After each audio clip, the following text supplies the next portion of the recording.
dumito muna ho tayo. Katoliko, nagsalita na din po, no? Nagsalita na ano, sandali, ayaw daw nilang sumuporta doon sa gaganapin na rally ng INC, no? November 16 to 18, INC rally is not supported by the Roman Catholic Church. Naku po, mga kaparian, magagalit po sa inyo ang mga DDS. Oho, ayaw ho nila ng sumasalungat kay kay dating Pangulong Duterte, o ayaw ho nila na sinasalungat po ang mga Duterte. Magagalit po sa inyo yan. Sasabihin po niya mga yan, ang hirap naman maging Katoliko.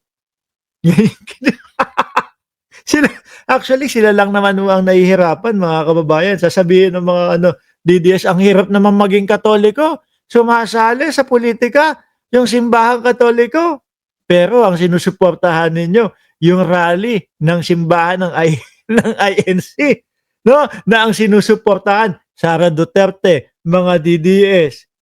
Iba ang trip ninyo. November 16 to 18, INC rally is not supported by the Roman Catholic Church. At ano pa ho ang sinabi niya? Ko, magagalit dito talaga yung mga DDS. Bakit to, mga kababayan? Kasi ang sinabi dito, mga boss chief sir, ng CBCP, no? Catholic Bishop Church of the Philippines. Oh. Ang sabi kasi ho dito, mga bossing, is umuwi daw umuwi na lang daw muna si Saldico. Ayaw ng mga DDS pa uwiin ngayon si Saldico. 'Di ba? Ayaw. Sinabi ko pa sa inyo, sabi dati ng mga DDS, Saldico, umuwi ka na, magpaliwanag ka. Ngayon ayaw na po nila. Kasi susuporta po yon doon sa kagustuhan ni Saldico na nandoon lang siya. Di ba? O kaya yung mga DDS, wag pauwiin si Saldico. Mamamatay si Saldico. Kaso ang sabi nung simbahan ng Katoliko, yung mga Katoliko diyan, shout out sa inyo, no? Yung mga simba ng simba kada linggo. Tapos demonyo sa araw-araw, simba ng simba kada linggo. Tapos kabit-kabit naman. Simba ng simba kada linggo. Suportado naman mga demonyo, mamamatay tao. 'Di ba, pinsan? Ayan, nandiyan na yung pinsan ko. Pinsan, pro buhay tayo, 'di ba, pinsan? Gagawa ng buhay, hindi yung papatay ng buhay. Addictus Rex, shoutout sa iyo.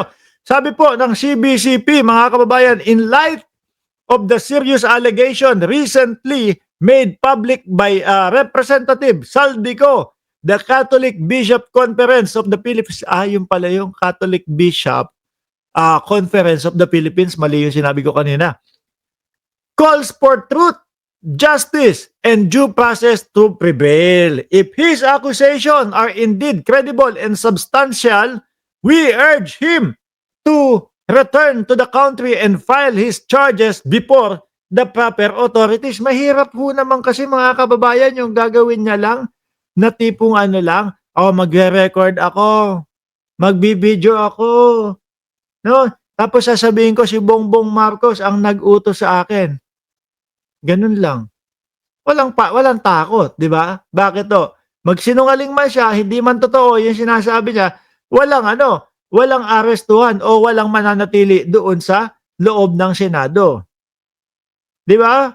Sabi ni Tiyanak, INC po ako, Sir Mark, pero walang direktibang tema na para sa DDS ang rally. Ang rally ay para sa transparency investigation, para sa mga korap at politiko na sangkot sa flood control daw po. Ayun. Ewan ko po, no? Ito, inilalabas na ni Pangulong Bongbong Marcos lahat ng kailangan para mas talagang sumambulat sa mamamayang Pilipino. Ombudsman Boying Remulla, ano ginagawa? Latag na din sa lahat ng sa publiko. Lahat kung ano nangyayari doon sa opisina ng ombudsman. Nag-iisip lang ako kung bakit ngayon pa naisipan ng INC na tumawag ng transparency. Samantalang yung kay dating Pangulong Duterte kasama si pangalan ng yung lumang ombudsman, kasama si Martires.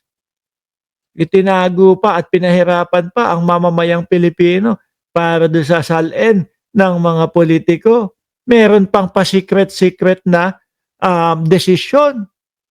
Dati bakit gano'n, oh? Hindi, tanong ko lang do'n sa INC talaga, gusto ko lang malaman. Dati gano'n, merong, sinabi na hindi na basta-basta makikita, matutunghayan ng mamamayang Pilipino yung salin ng mga politiko, merong mga secret na mga decision, o ayaw ipakita yung mga kung ano-ano nila. Tapos ito ang INC, para po sa ano, transparency ang ipinaglalaban natin. Mali po ang akala nyo na pabor kami sa DDS. Hindi po lahat ng turo ng INC nagbabase sa Biblia. Sabi ni um, Nine Needs Adventure Vlog. O anyway, sige, okay. May pasensya na ho, mga kababayan, kasi nakita nyo naman sila Marcoleta eh. Di ba? We urge him to return to the country and file his charges before the proper authorities under oath. Oo nga naman. Ay hindi, kukontrahin ng mga DDS ito.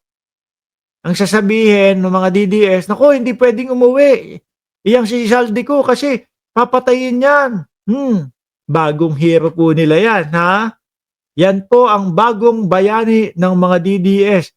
Wala na!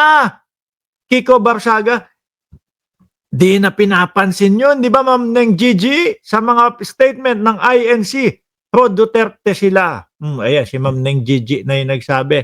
Di ba?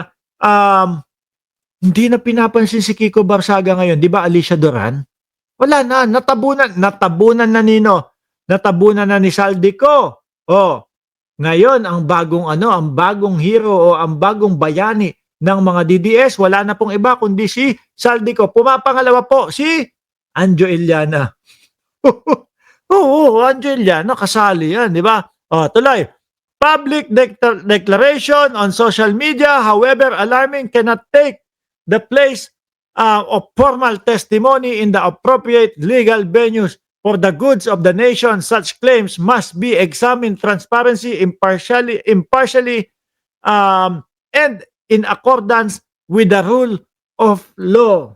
No? Hindi, yung kay Saldico kasi wala lang, maebas-ebas lang, masabi-sabi lang. Kung talagang nga namang malakas ang loob niya at alam niya na totoo yung sinasabi niya, aba, iuwi niya yan. Di ba? Oh, manumpa. Oh, baka madami, baka matulungan niya yung Senado. Baka matulungan niya ang Senate Blue Ribbon Committee, baka matulungan niya ang ICI. Wala. Siyempre, babakapan ho ng mga DDS yan, mga bossing.